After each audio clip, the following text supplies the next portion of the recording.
Hi, I'm Kelly Cervantes, and this is Seizing Life, a monthly podcast produced by CURE Epilepsy.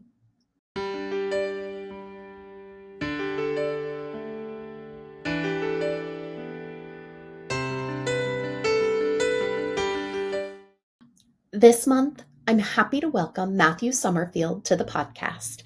Matthew has lived most of his life with epilepsy and is now working towards a career in the epilepsy space.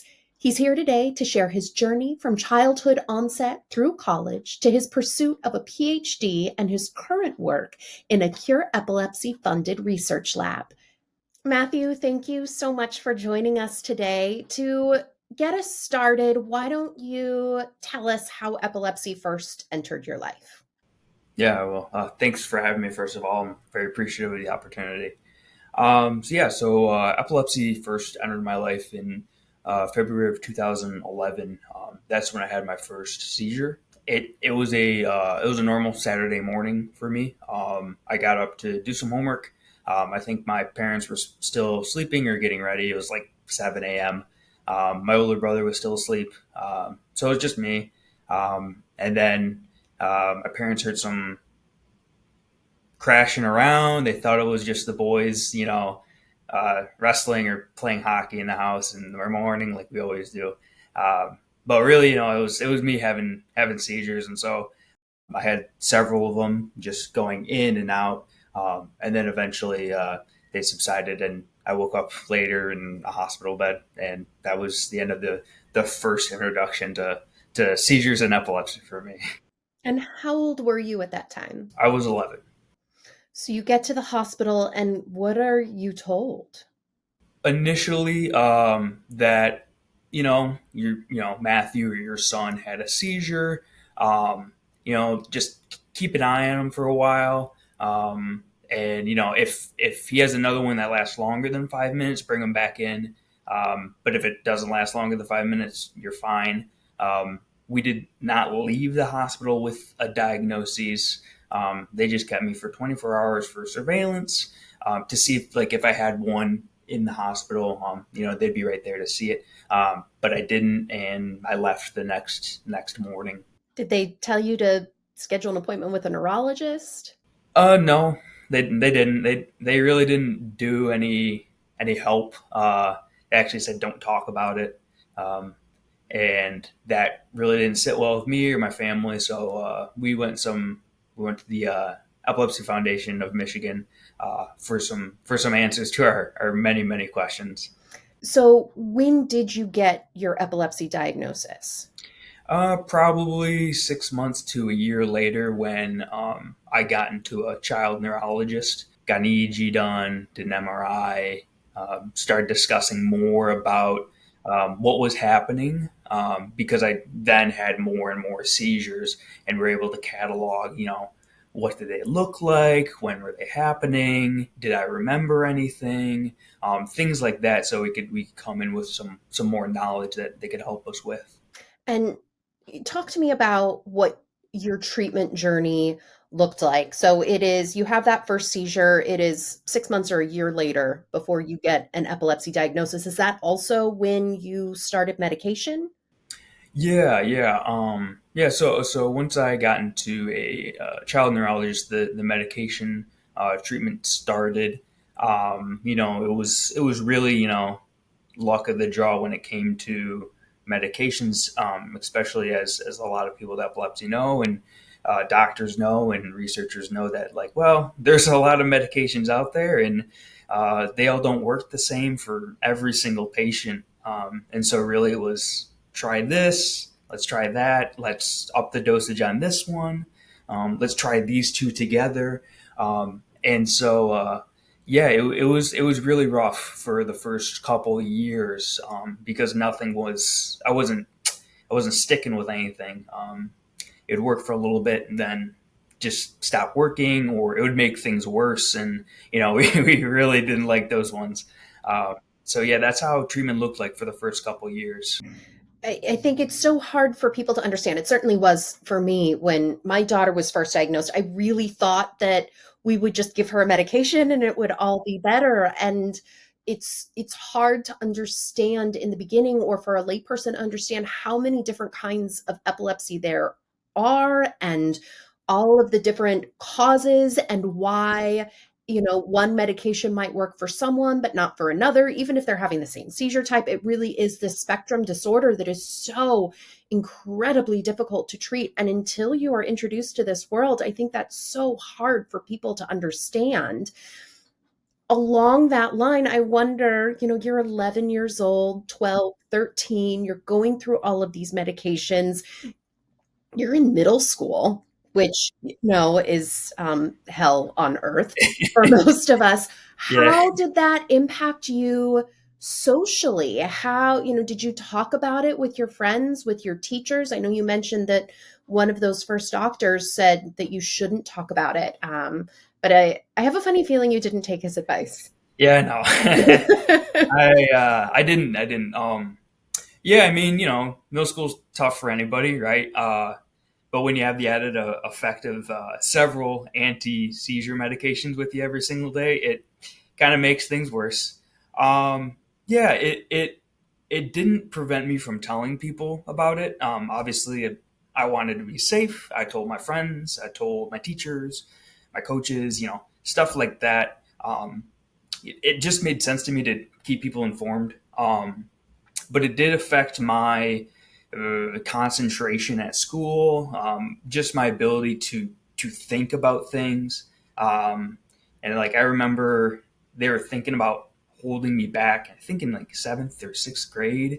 And my parents were like, no, like he can do this. You just gotta work with him for a second. Like it's not my child's like thought process, and he's not unable to do things. He's just not, he's like sedated pretty much. And Yeah. Did you have an IEP? no. My school resources were lacking, and I mean, to defend everybody, I was a bit hard headed. I'm like, I can do this. I'm fine. I'm normal. Because in the sense, I took medications every day, and that didn't make me feel great. And so I just wanted to go to school and be a normal kid, right? Yeah. And along those lines, you continued to play sports. How did that impact you on the ice or anywhere, at other sports that you were playing? And how did your doctors feel about that? Initially they're like, Matthew will be lucky if he graduates high school. Don't expect him to get a job. Sports, let's lay off sports. That's dangerous with epilepsy. And listen, we're like, we'll give you that one if, I don't know, Matthew did swimming, which I didn't. I'm a terrible swimmer. But I played hockey, which, if for those that don't know anything about hockey, you're covered in pads. It's like the best sport to, if you had a seizure, you wouldn't be injured, right? It's great. And, I loved hockey more than anything else at that time in my life. And it was the only way to like escape, what my reality was, right?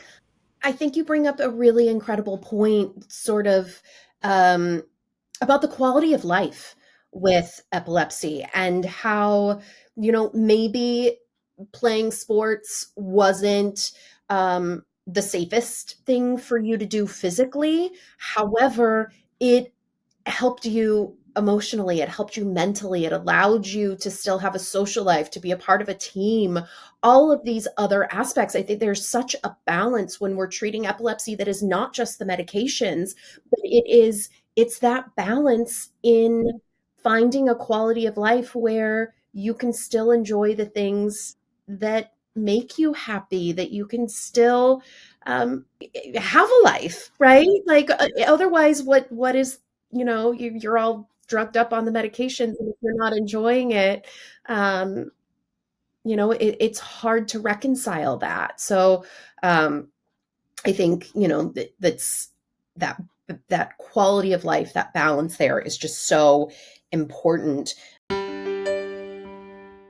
Hi, this is Brandon from CURE Epilepsy. Did you know that 30% of those diagnosed with epilepsy do not respond to current medications? That is why, for 25 years, CURE Epilepsy has been committed to inspiring hope and delivering impact by funding patient-focused research to find a cure for epilepsy. Learn more about our mission and our research by visiting cureepilepsy.org. Now back to Seizing Life. You talked about how you shared with your friends and with your teachers. In high school, did you continue to do that? Did you get better control of your seizures? How did your epilepsy evolve, both in the way that you spoke about it and the way that it affected you? Yeah.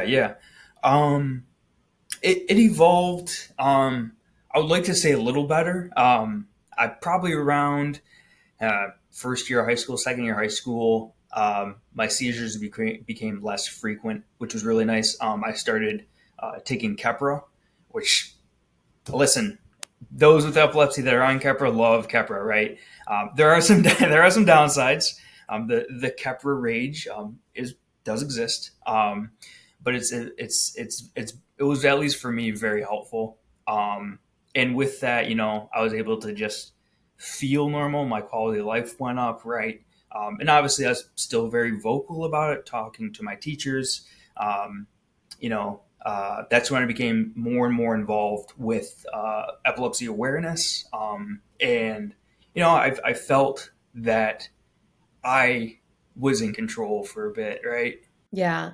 Tell us about Matthew's mom. Yeah. So the Epilepsy Foundation in Michigan, right? They do these summer strolls for epilepsy, and the closest one to me was 15 minutes away from my hometown. And they, like, at these events, people, like, they make their own team, and usually it's like JJ, like Jerry's group with Jay or something like that. And I'm like, okay, like it's got to be like fun or something like that. So like Matthew's mob. I'm not that creative, but at least I got that across. And so, we attended that. Probably in the first year I got diagnosed with epilepsy, and like we had like a small group, and we got introduced to everybody else, and we're like, oh, like we can fundraise like money for epilepsy research that's underfunded and very much needed, right? And so years after that, we just kind of forged our own path for trying to increase awareness and fundraise money for research by doing like benefit dinners or silent auctions. And then in high school, I did epilepsy awareness hockey games where we had like a 50-50 raffle and a bake sale, and all the proceeds would go to the foundation. And I made my own jerseys for that. And it was a way to combine a lot of things, a fun event, something everybody would enjoy, and then maybe, just maybe, they'd learn something about epilepsy. And I think it worked pretty well. Yeah, I love it. I love that you made your own jerseys. That's so much fun. After high school, it was your dream to go into the military, which it can be a challenge for someone with epilepsy. Talk to us about that journey. Yeah. I just always wanted to be in the military. And we'd have like recruiters come to our high school during lunch and talk to us. And the Marines, which is where I wanted to go, like I just always wanted to be a Marine. They're like, hey, like the military academy is more lenient with medical waivers, because I brought up that I had epilepsy. I'm like, it's not great, right? And they're like, well, there could be a way around it. And I'm like, ooh, could. I like that word. And so I worked at getting an appointment to the United States Military Academy. It's quite a long process, and you send in an application to get an application, and then in the initial application, like I made it very well known that I had epilepsy, and I'm like, listen, maybe if all things go well, my epilepsy like magically goes away. This could happen, right? And it strangely enough, I didn't have any seizures during that period. And then August, right before my senior year, I think is when I got my medical waiver denied. And that's through the Department of Defense, for a history of epilepsy. Like we can't guarantee you that like you won't have another seizure. I'm like, I get it. Like that makes sense. Which is fine. Tough pill to swallow. But I've been taking medication my entire life, so I can swallow a lot of pills. It's fine. And then, strangely enough, just to put like salt on the wound. I had like a grand mal seizure at the time. I called them grand mal. Now they're called tonic-clonics. I get it. I had tonic-clonic like a month later in school, and I'm like, ooh, tough. Um, so yeah. So listen, but you got to roll with the punches. You can't give up. No, and it didn't stop you from moving forward. You attended college, Hope College in Holland, Michigan, which is, we were talking earlier, one of my favorite places in the world. Talk to us about how you ended up at Hope College and what you studied there. Yeah, it was recommended by a friend of my mom's that she take her son, look at Hope College. It's a nice small college. He'll like it. I'm from a small high school. Big universities are like there's too many people here, um, and they offered a degree in neuroscience, and I was interested in trying to figure out as much as I could about epilepsy. That was like my goal. I didn't really know what that meant. Maybe it meant being a doctor. And I'm like that, I could do that. And so I went there. That was my intent. I studied, on the pre-med track, as it's officially called, studying neuroscience and psychology and biology and chemistry. That transition from high school to college, or high school, or living at home to not living with your parents anymore, that's challenging for anyone, right? But when you have epilepsy, when seizures are a part of that transition, it can be even more challenging. And not to mention that those early 20 something years, the risks for SUDEP increase as well. What advice do you have for teens, for parents who are about to move out of their parents' house to gain some freedom and independence in moving in with a roommate, or whatever that looks like? Um, what advice do you give to them? Are there certain things that worked for you to help make that transition more successful? Yeah. There's some key pieces of advice that I always like to give, and I'm like, listen, take them if you want. They'll help you. And one of the biggest ones, and I'm like, you're going from, let's say, your home nest, right? Your mom and dad, they love you very much. You're going to, college, where not a lot of people know who you are, right? Everybody's there for their own reasons. And so one of the biggest things you got to do is to create another team of support. In this, when you're, say, a freshman, you have a roommate or two, and you usually live on a floor with a bunch of other people, and there's an RA that's in charge of you guys, making sure you guys are okay and whatnot. Listen, this is when you got to start like defending for yourself, advocating for yourself, and say, hey, like, I have epilepsy. I do take medications, or, if you have some sort of stimulator, you talk about that. You have to make your new friends, your new community well informed about your situation. It's not just like, hey, I have epilepsy, and they're like, oh, cool, whatever. It's like, no, I have it. Like, do you understand what epilepsy is?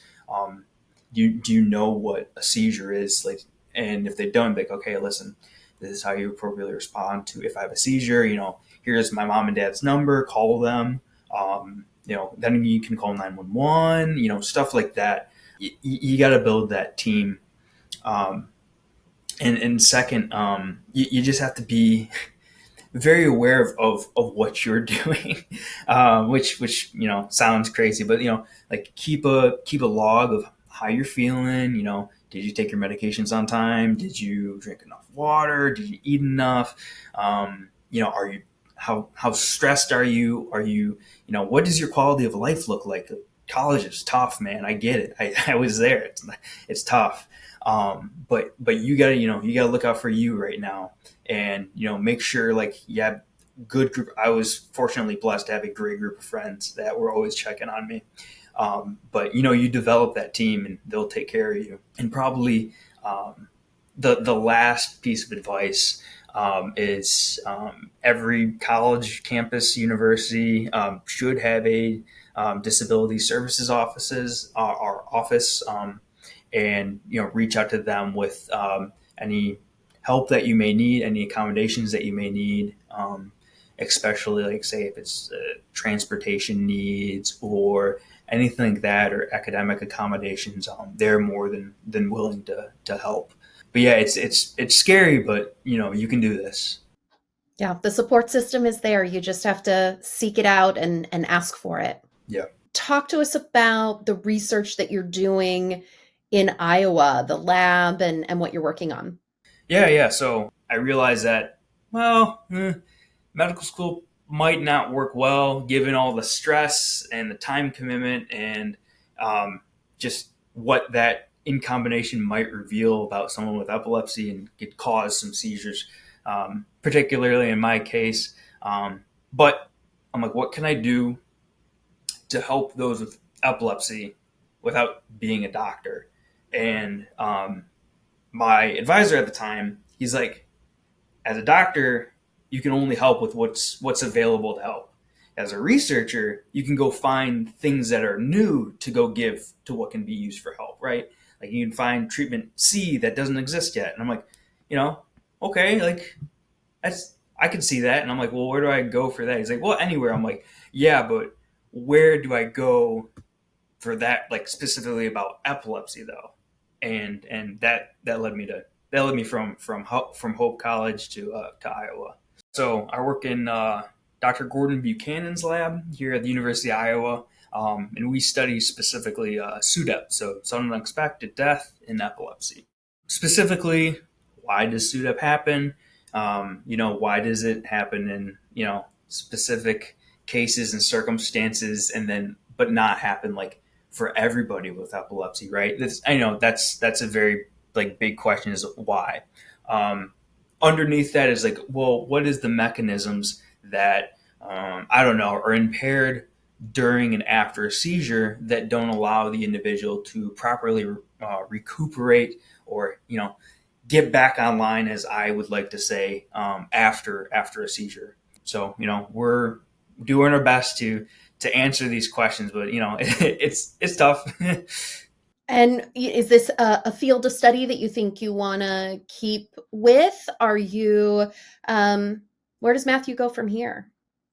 That's a good question. I mean, research is a lot of fun. It's every day is a puzzle, and you just day after day, you're trying to put the pieces together, and maybe it makes sense, right?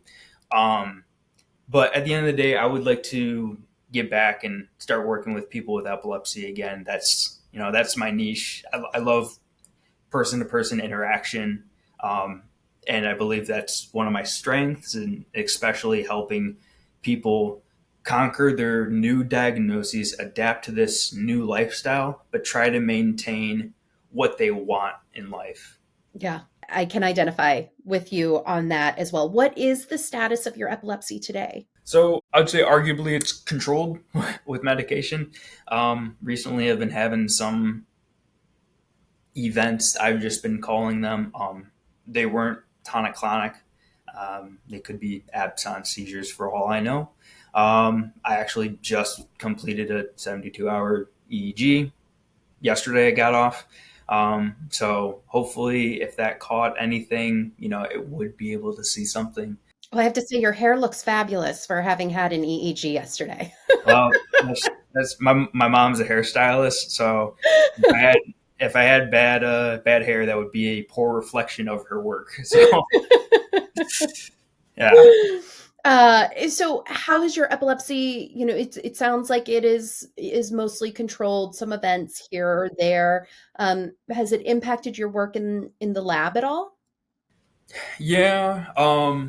Unfortunately, there's just there's good days and bad days. The amount of medication and the type of medication I'm on makes me very, very tired, drowsy. Like I'm yawning all day long. I could have just drank coffee and I'm still yawning. I could be running. I could be yawning at the same time. It doesn't make any sense. And people are asked, "Are you tired?" And I'm like, "Always," right? So there's that, and it just having epilepsy and then being on medications, it can affect just comprehension and your cognition of a lot of things you do, just your thinking process, and then retaining information. And as if anybody knows anything about grad school, it's a lot of reading, articles, and remembering key details. And just for me, like I just have to do it over and over and over again just to hammer out things to remember, which may be time consuming, but that's unfortunately what I have to do.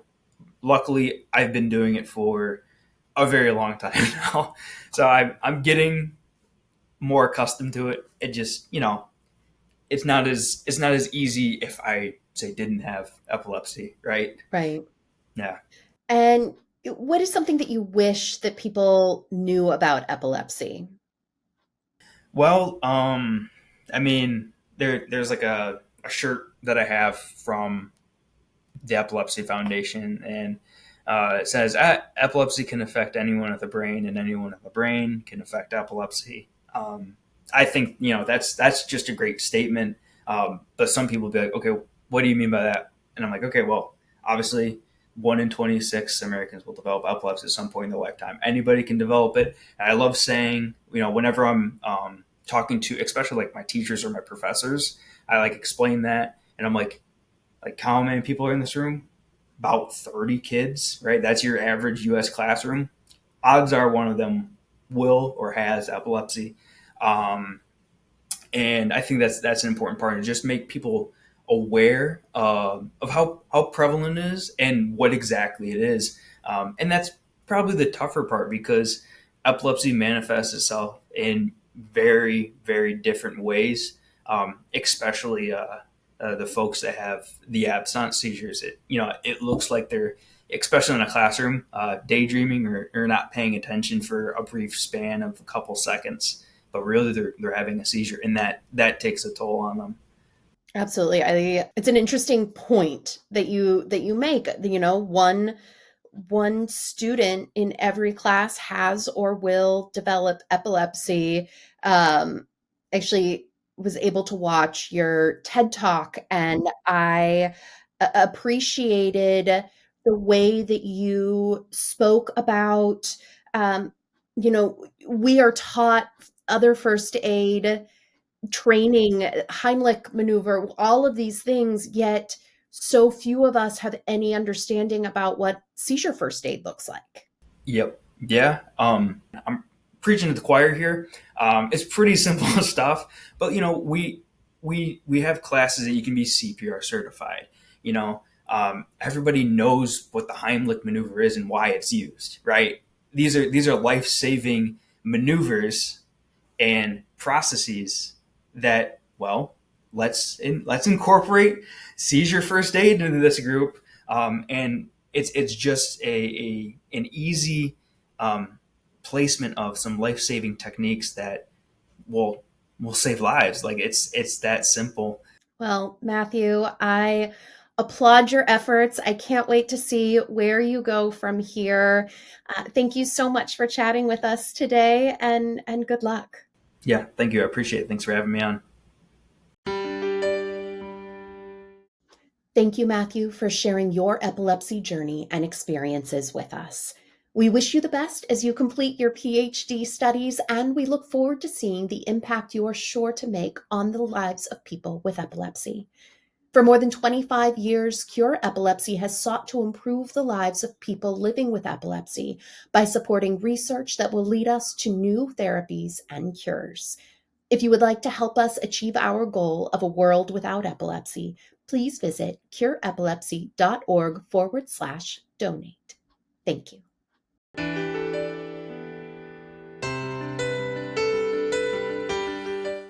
The opinions expressed in this podcast do not necessarily reflect the views of CURE Epilepsy. The information contained herein is provided for general information only and does not offer medical advice or recommendations. Individuals should not rely on this information as a substitute for consultations with qualified healthcare professionals who are familiar with individual medical conditions and needs.